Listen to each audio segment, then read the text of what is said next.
girlfriend said, "Your mother or me, choose now," during Sunday dinner. I said, "That's easy." Then I stood up, helped my mother with her coat, and we left for dessert elsewhere. She thought I was bluffing until Monday when the moving truck arrived. I, 29 male, had been with Jenna, 27, for 2 years. We'd been living together in my apartment for the last 8 months. Everything seemed fine until she started making comments about my mom, Carol, 58. For context, my dad passed away 3 years ago. Mom lives alone about 20 minutes away. We have Sunday dinner together twice a month, just her and me, sometimes my sister when she's in town. It's literally 4 hours a month. That's it. Jenna knew this when we started dating. She even came to a few dinners early on, said she loved how close we were as a family. That changed about 6 months ago. It started small. "Do we really need to go every other Sunday?" Then, "Your mom's kind of needy, don't you think?" Then, "It's weird how much you prioritize her." I explained that mom wasn't needy. She had her own life, friends, book club, volunteer work. These dinners were just our tradition. Jenna seemed to accept it. Last Sunday was mom's birthday. I'd made reservations at her favorite Italian place. Jenna knew about this for weeks. Morning of, she announces she's coming too. Cool, no problem. We're halfway through our appetizers when Jenna starts. "Carol, don't you think it's time to let go a little?" He's almost 30. Mom, confused. "Let go of what, dear? This whole Sunday dinner thing. It's kind of much." I tried to redirect the conversation, but Jenna was on a mission. I mean, healthy boundaries are important. You can't expect him to prioritize you forever. Mom set down her fork. "I don't expect anything. These dinners are as much for him as they are for me." "Sure they are," Jenna said, rolling her eyes. That's when she turned to me and dropped the bomb. "Your mother or me? Choose. Now." The entire restaurant seemed to go quiet. The couple at the next table was straight up staring. I looked at her for maybe 3 seconds. "That's easy." I stood up, walked around to Mom's chair, and helped her with her coat. "Wait, what?" Jenna's voice went up 3 octaves. "You asked me to choose. I chose. Mom, there's a great gelato place down the street." Jenna started crying. "You're not serious. You're not actually leaving." Checks on the table. I already paid when I went to the bathroom earlier, figured something might happen tonight. "You prepaid? You knew I was going to." "No, I thought you might behave yourself for once. But I like to be prepared." Mom and I left. Behind us, Jenna was shrieking about manipulation and emotional incest and how I'd regret this. The last thing I heard was her telling the waiter we weren't done with our meal yet. Got home at 10 p.m. to 63 missed calls and so many texts, my phone crashed twice. Small sample, that was a cute stunt. "When are you coming back? Your mom probably loved that performance. I'm throwing your PlayStation in the dumpster. Baby, please let's talk."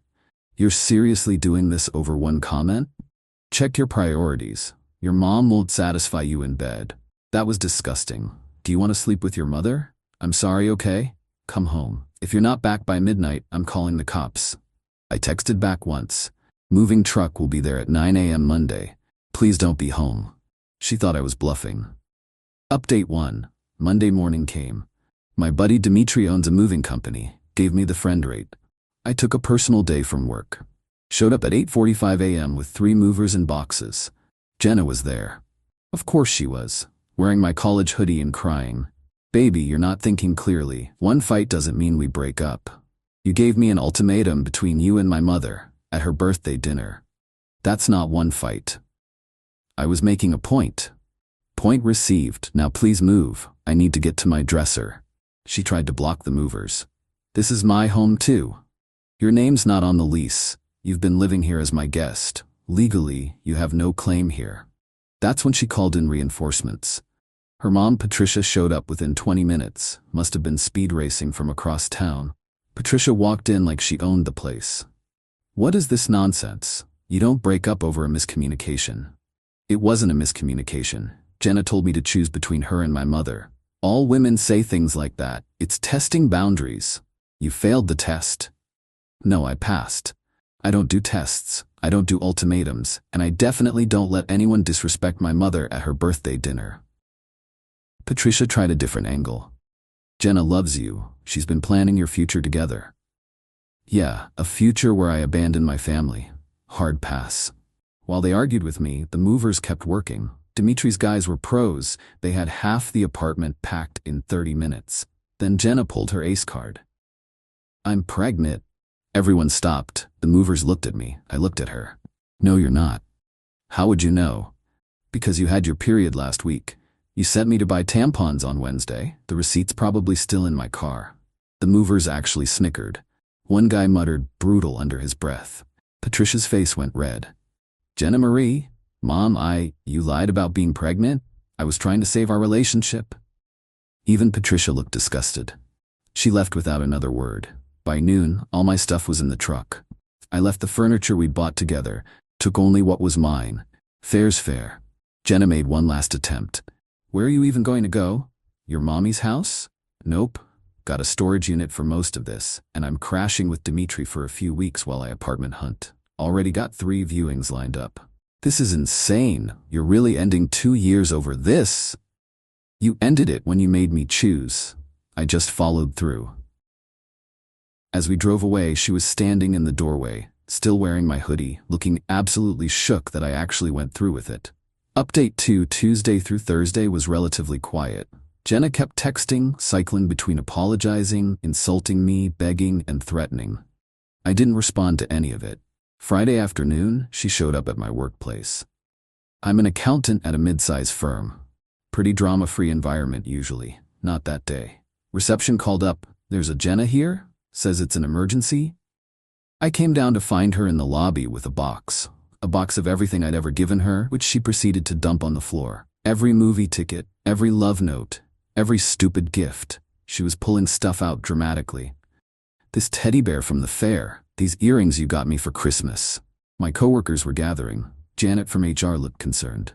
"Jenna, you need to leave. Not until you admit what you're doing is insane." "Security's on their way." "You'd call security on me? After everything? After you showed up at my job to throw a tantrum?" "Yes." She grabbed the teddy bear and ripped its head off. Cotton stuffing went everywhere. "That's what you did to my heart." Security arrived. 2 guys who looked like they were trying not to laugh. "Ma'am, we need you to leave. This is a private conversation with my boyfriend." I corrected. She threw the headless bear at me. Security escorted her out while she screamed about true love and maternal fixation. Janet pulled me aside after. "You okay? That was intense." "Yeah, I'm good. Sorry about the mess." "Don't worry about it, but maybe consider a restraining order?" I thought about it. Decided to wait and see if she'd calm down. Narrator. She did not calm down. Update 3: Saturday morning. I'm at Dimitri's place, making breakfast. His phone rings. It's his girlfriend. "Why is some girl named Jenna messaging me on Instagram saying you're harboring a domestic abuser?" "Yeah." She found Dimitri through my social media, then found his girlfriend, and sent her a whole essay about how I was psychologically abusive and Dimitri was enabling me. Dimitri's girlfriend Keiko knew the whole story, thought it was hilarious. She responded to Jenna with clown emojis. Jenna blocked her. But Jenna wasn't done with the parent strategy. Sunday, Mom calls me. "Honey, Patricia is here." I drove over immediately. Found Patricia in Mom's living room, drinking tea, explaining how I was having a crisis and needed intervention. "He's clearly unable to form healthy adult relationships," Patricia was saying when I walked in. "His attachment to you is preventing him from committing to Jenna." Mom was sitting there, politely nodding, letting Patricia talk. "Are you done?" Mom asked Patricia when she finally paused for breath. "I'm trying to help." "No, you're trying to manipulate me into forcing my son back into a relationship with your daughter. Let me be very clear. Any woman who makes my son choose between us isn't worthy of him. I raised him to have standards. Apparently he's using them." Patricia spluttered. "Jenna made one mistake." "It wasn't a mistake," I said. "It was a calculated ultimatum that backfired." "She didn't mean it." Mom stood up. "Then she shouldn't have said it. At my birthday dinner. In public. Now I think it's time for you to leave." Patricia tried one more angle. "This will destroy Jenna. She loves him." "No," Mom said quietly. "She loves controlling him. There's a difference." Patricia left, but not before telling me I was ruining the best thing that ever happened to me. That night, Jenna posted on social media about how some men never grow up, always choosing mommy over real love. She tagged me. I didn't respond. but my sister did. Weird way to admit you tried to isolate someone from their family, but okay. Jenna's friends piled on my sister's friends piled on them. It turned into a whole thing. I just muted the notifications and went apartment hunting. Update 4. Found an apartment. Nice 1-bedroom, actually closer to work. Lease signed Tuesday, moving in Saturday. Wednesday, Jenna texts from a new number. Heard you got a place. That was fast. Already had it lined up? I didn't respond. Thursday, I drive by sometimes. Your car's never at Dimitri's at night. Who is she? Still didn't respond. Friday, I know you're seeing someone. Just admit it. Finally texted back. I'm at my mom's house playing Scrabble. She's destroying me with a 7-letter word. Happy? You're actually at your mom's? On a Friday night? Yes. Living my best life, please stop texting. This is pathetic. Yet you're the one stalking me. Interesting. She stopped texting for about an hour. Then, I'm coming over. To my mom's house? Bold strategy. She actually showed up. Mom and I watched through the window as she sat in her car outside for 20 minutes, probably working up the nerve. Finally, she got out and rang the doorbell. Mom answered. Jenna, what a surprise. I need to talk to him. He doesn't want to talk to you. That's for him to say. I appeared behind Mom. I don't want to talk to you. 5 minutes. No. You owe me closure. I owe you nothing. You made an ultimatum. I made a choice. We're closed. She tried to push past Mom. Bad move. Mom might be 58, but she does yoga and Pilates. She body blocked Jenna like a pro. Young lady, remove yourself from my property before I call the police. This is insane. You people are insane. And yet you're the one showing up uninvited to harass us. Who's really insane here? Jenna stomped back to her car, slammed the door, and peeled out. Mom and I went back to Scrabble. She played Quincy on a triple word score. 401 points. Good riddance to that one, she said, marking her score. Final update.